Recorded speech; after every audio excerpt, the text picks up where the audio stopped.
예수 안에서 우리는 서로의 지난날을 살펴 보듬고 현재를 위해서 기도하며 복된 미래를 꿈꾸며 지지하는 공동체입니다. 한 주간도 평안하셨습니까? 재미솔솔 의미 팍팍 성역 공부 38번째 시간. 오늘은 요한복음 9장 35절에서 41절 말씀, 신앙의 첫 단추라는 제목으로 함께 말씀을 나누겠습니다. 갈라디아 3장 27절에 보면 여러분은 모두 세례를 받아 그리스도와 하나가 되고 그리스도를 옷으로 입은 사람들이기 때문입니다. 이렇게 말씀하십니다. 그리스도인들은 그리스도를 옷으로 입은 사람들이다, 이렇게 표현하는 것이죠. 그렇다면 그리스도를 옷으로 입는 신앙의 첫 단추, 그것은 무엇일까요? 행함일까요? 아니면 믿음일까요? 요한복음 9장은 나면서부터 맹인이었던 사람을 예수님께서 고치시는 표적이 나타나 있습니다. 이 사건을 계기로 해서 지금 여기서 하나님이 어떤 일을 하고 계시는가 하는 것을 나타내 보여주고 있습니다. 소설 형식을 취하고 있다고 했죠. 발단, 전개, 위기, 절정, 결말까지 이르는데요. 오늘 우리가 함께 나눌 말씀은 결말 부분입니다. 예수님의 제자의 길을 따르는 사람들과 모세의 제자의 길을 따르는 사람의 차이를 극명하게 대비함으로써 우리의 신앙의 첫 단추, 우리의 신앙의 출발점이 어디 있는가 하는 것을 우리에게 명료하게 보여주는 본문입니다. 먼저 말씀을 함께 읽겠습니다. 예수께서 그들이 그 사람을 쫓아냈다 하는 말을 들으셨더니 그를 만나사 이르시되 내가 인자를 믿느냐? 대답하여 이르되 주여 그가 누구시니오이까? 내가 믿고자 하나이다. 예수께서 이르시되 내가 그를 보았거니와 지금 너와 말하는 자가 그이니라. 이르되 주여 내가 믿나이다 하고 절하는지라. 예수께서 이르시되 내가 심판하러 이 세상에 왔으니 보지 못하는 자들은 보게 하고 보는 자들은 맹인이 되게 하려 함이라 하시니, 바리새인 중에 예수와 함께 있던 자들이 이 말씀을 듣고 이르되 우리도 맹인인가? 예수께서 이르시되 너희가 맹인이 되었더라면 죄가 없으려니와 본다고 하니 너희 죄가 그대로 있느니라. 오늘 본문은 예수님께서 바리새인들이 이 맹인이었다가 보게 된 이 사람을 회당에서 쫓아냈다는 말을 들으신 그 시점에서 시작하고 있습니다. 예수님께서 그를 만나서 이렇게 묻죠. 내가 인자를 믿느냐? 그러자 맹인이었던 사람이 주여 그가 누구십니까? 내가 믿고 싶습니다. 이렇게 답을 해요. 그래서 예수님은 네가 그를 보았거니와 지금 너와 말하는 내가 바로 그 사람이다. 인자다. 이렇게 소개를 하세요. 그러자 맹인이었던 사람이 주여 내가 믿나이다 하면서 예수님 앞에 절을 합니다. 이때 예수님이 충격적인 선언을 하십니다. 예수님이 이 땅에 오신 이유, 내가 심판하러 이 세상에 왔으니 보지 못하는 자들은 보게 하고 보는 자들은 맹인이 되게 하려 함이라, 이렇게 말씀을 하십니다. 이런 예수님의 선언을 주위에서 바리새인들이 듣고 있었던 거예요. 바리새인들 중에 예수님과 함께 있던 자들이 이런 말을 해요. 우리도 맹인인가? 이 속내는 뭘까요? 우리는 맹인이 아니다. 이 얘기를 듣고 싶었겠죠. 그러자 예수님께서 이렇게 대답하세요. 너희가 맹인이 되었더라면 죄가 없으려니와 본다고 하니 너희 죄가 그대로 있느니라. 35절에 예수께서 그들이 그 사람을 쫓아냈다 하는 말을 들으셨더니 이 말씀에 들었다 하는 표현은 요한복음 9장에만 5번이 사용되고 있습니다. 그런데 이 들으셨다 하는 말을 31절에 비추어 보면 사뭇 다른 의미로 우리에게 다가옵니다. 하나님이 죄인의 말을 듣지 아니하시고 경건하여 그의 뜻대로 행하는 자의 말은 들으시는 줄을 우리가 아나이다. 예수님께서 이 맹인이었다가 보게 된 사람의 말을 들었다 하는 것은 다른 말로 하면 그가 경건하고 그의 뜻대로 행하는 자라는 것에 반증이 될 수 있는 것이죠. 예수님께서 들으신 것은 단지 그가 쫓겨났다라고 하는 소식뿐만 아니라 바리새인들 앞에서 그가 했던 고백을 들으셨다, 이렇게 우리가 이해해야 합니다. 주님은 의를 위해서 고난을 택한 당신의 백성을 보시고 아시고 찾아와 주시는 분이십니다. 여러분, 이것이 우리에게 큰 소망이 되죠. 누가복음 15장 4절에 잃은 양을 찾으신 목자의 비유에서 이런 말씀이 나오잖아요. 너희 중에 어떤 사람이 양 100마리가 있는데 그 중에 하나를 잃으면 99마리를 들에 두고 그 잃은 것을 찾아내기까지 찾아다니지 아니하겠느냐. 우리가 믿고 따르는 우리의 목자 되신 그리스도, 이분은 바로 우리를 잃어버릴 때 찾아내기까지 찾으시는 분이십니다. 그리고 우리의 세미한 목소리에도 귀를 기울이시는 목자이십니다. 그러니 어떻게 이분을 따르지 않을 수 있겠습니까? 사고로 실명하였는데 사랑하는 사람을 만나 결혼한 한 남자가 있었습니다. 그 남자가 결혼한 지 20년이 된 때에 특별한 기회를 얻어서 개안 수술을 하게 되었습니다. 시력을 회복한 거죠. 그리고 20년 동안 살아온 아내를 눈을 떠서 처음으로 보게 되었습니다. 그때 이 남자가 아내에게 했던 첫 번째 말은 처음 뵙겠습니다 라고 해요. 여러분, 이 장면이 오늘 예수님과 맹인이었다가 보게 된 사람 사이에 대화에 나타나고 있습니다. 예수님이 그에게 나타나서 네가 인자를 믿느냐 이렇게 물으십니다. 그때 이 맹인이었던 제자는 주여 그가 누구십니까? 내가 믿고 싶습니다 이렇게 답하죠. 그러자 예수님은 지금 너와 말하는 자가 그이다 이렇게 당신을 나타내시자 그제서야 맹인 제자는 주여 내가 믿나이다 하고 절을 해요. 예수님을 처음 뵙는 것이죠. 자기의 생명을 구원하고 자기를 새롭게 한 예수님을 처음 뵙게 되는 것입니다. 예수님이 출교당해서 그 사회에서 배제되고 더 이상 살아갈 길이 막막한 이 맹인이었던 제자에게 나타나서 묻는 첫 번째 질문이 내가 인자를 믿느냐 하는 거였어요. 살 곳이 있냐? 생활비는 있냐? 뭘 먹고 살래? 이런 질문을 하고 있지 않는 거죠. 여러분, 우리 생활에서 느끼는 현실적인 필요가 채워질 때 그로부터 오는 위로들이 있습니다. 그것들이 우리에게 필요해요. 그렇지만 그것보다 더 궁극적인 위로가 있다면 하나님을 알고 하나님 안에서 우리의 인생을 이해할 수 있는 지혜를 얻는 것입니다. 예수님이 맹인이었던 자에게 주신 가장 큰 위로는 다름 아니라 예수님을 진정으로 더 잘 알 수 있도록 영의 눈을 밝혀주는 것이었습니다. 현실적인 필요를 채워주는 위로가 진통제와 같다면 하나님을 알고 하나님 안에서 우리의 삶을 이해할 수 있도록 하는 것은 우리의 고통을 치료하는 치료제와 같은 위로가 됩니다. 누가복음 19장 10절에는 인자가 온 것은 잃어버린 자를 찾아 구원하려 함이니라 라고 주께서 말씀하셨습니다. 여기서 인자라고 하는 것은 그 사람의 아들이라는 뜻인데요. 이 안에는 두 가지 사명이 담겨져 있습니다.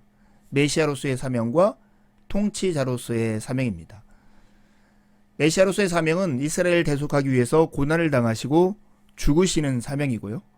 통치자로서의 사명은 다니엘서 7장의 인자처럼 온 세상을 통치하시고 심판하시는 사명입니다. 예수님이 이 맹인이었다가 보게 된 사람에게 던진 이 첫 번째 질문, 내가 인자를 믿느냐? 이것은 내가 이렇게 행할 것을 네가 믿고 인정하고 받아들이냐 하는 질문이라고 우리가 이해해야겠죠.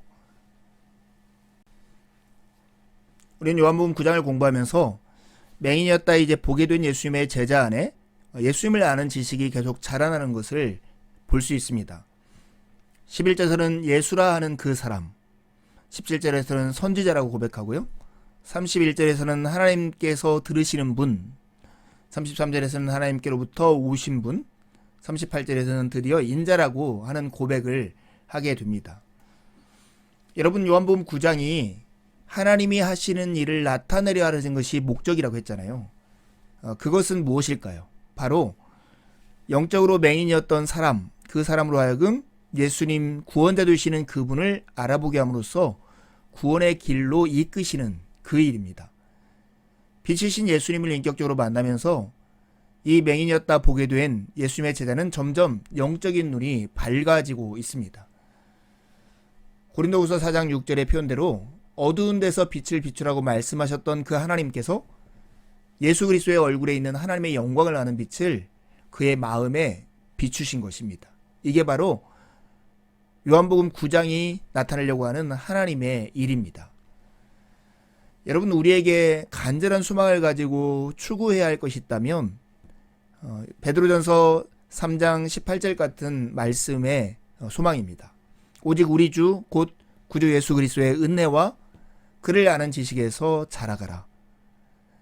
예수 그리스도의 은혜와 그를 아는 지식에서 자라나는 것. 이것이 하나님의 일에 우리가 마음을 다해서 동참하는 일입니다. 여러분, 날마다 예수님을 아는 지식에서 자라가고 있습니까? 39절에서 예수님은 이렇게 선언하십니다. 내가 심판하러 이 세상에 왔으니 보지 못하는 자들은 보게 하고 보는 자들은 맹인이 되게 하려 함이라 하신 말씀입니다. 인자는 잃어버린 자를 찾아 구원하려 오셨다 하시는 주님의 말씀과 마치 대조되는 것 같지 않습니까? 오히려 예수님은 이 땅을 심판하러 오셨다고 말씀하십니다. 그런데 자세히 보면 이 구원과 심판이 동일하게 이루어졌고 심판 안에 구원이 포함되어 있다는 것을 우리가 엿볼 수 있습니다. 예수님이 하는 심판은 처벌과 구원이 함께 내포되어 있습니다. 바리새인들처럼 보지 못하게 하시는 것, 그리고 맹인이었던 자처럼 영적으로 보게 하는 그 일이 동시에 이루어집니다. 왜 어떤 자에게는 보지 못하는 일이 어떤 자에게는 보게 되는 일이 일어날까요? 하나님의 은혜가 동일하게 모든 사람에게 주어지고 있음에도 불구하고 이런 일이 일어나는 이유는 무엇일까요? 하나님의 가장 무서운 심판은 로마서 1장의 표현대로 내버려 두시는 것입니다. 예수님은 스스로 자신의 운명을 해결하겠다고 생각하는 사람들, 예수님의 초대에 응답하지 않는 사람들, 성령과 역사와 사람들 속에 나타난 수많은 증거를 듣고도 귀를 막는 사람들을 그들이 원하고 작정한 대로 끝내 보지 못하도록 하실 것입니다. 요즘 유행하는 책, 양희은 씨가 쓴 그러라 그래 한 제목처럼 너 정말 스스로 살아볼 거야? 이렇게 작정하고 원하는 사람들에게 아이고 그러라고 그래 이렇게 말하는 것과 비슷합니다. 그러라 그래 라고 내버려 두시는 하나님의 속마음, 애끓는 이 심정을 이해하려면 복음의 포지션을 알아야 합니다. 여러분, 이 그림은 다리에와 전도법이라고 하는 유명한 전도 방법의 그림입니다. 원래 인간의 상태를 보여주는 것이 왼쪽 그림이고요. 그리스도로 말미암아 구원 얻은 사람의 모습을 보여주는 것이 오른쪽 그림입니다. 여러분, 사람은 원래 하나님 앞에 죄인이고 죄로 말미암아 심판을 피할 수 없고 사망의 운명을 거부할 수 없는 상태에 있습니다. 그러나 선행으로도 종교적 노력으로도 도덕으로도 하나님께 닿을 수 없는 형편 가운데 있었던 거죠. 그런데 예수 그리스도께서 우리의 절망과 하나님의 은혜 사이에 다리를 놓음으로써 죄인이 영생을 얻고 심판받아 마땅한 사람이 심판을 면하게 되고 사망의 운명에 처했던 사람이 사망의 생명으로 옮겨지는 은혜를 얻게 됩니다. 하지만 여러분, 이 전과 후 사이의 인간의 처한 모습을 요한복음 1장에 어떻게 묘사하는지에 주목해 봅시다.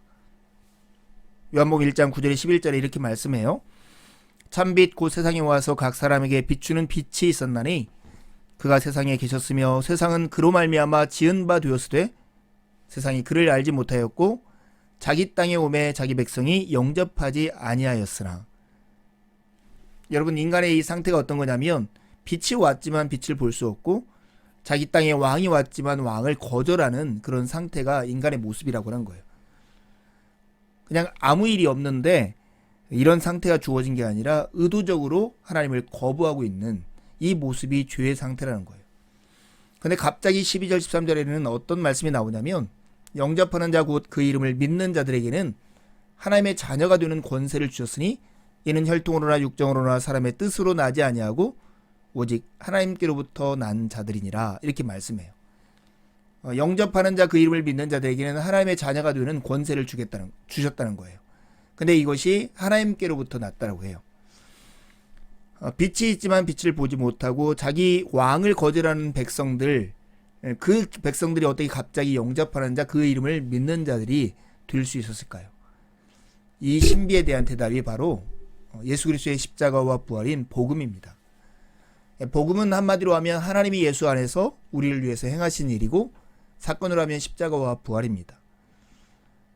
우리가 어떤 반응을 하기 전에 우리가 어떠한 노력과 열심으로 하나님 앞에 응답하기 전에 이미 하나님께서 은혜로 우리를 위해서 행하신 그 일, 그래서 우리를 사탄의 나라에서 그의 사랑하는 아들의 나라로 옮겨버리신 그 사건이 바로 복음인 것입니다. 오늘 말씀을 시작하면서 그리스도인은 그리스도를 옷으로 입은 사람들이라고 얘기했고, 그 신앙의 첫 단추가 무엇인가 하는 질문으로 이 과를 시작했습니다. 여러분, 그 신앙의 첫 단추는 하나님의 은혜를 믿음으로 받아들이는 것입니다. 믿음이 무엇입니까? 죄인이고 하나님과 원수 관계였던 우리, 그래서 제 힘으로는 아무것도 할 수 없던 우리가 하나님의 은혜로운 가능성에 자신을 열어서 예수를 주로 받아들이고 섬기는 것, 그게 바로 믿음입니다.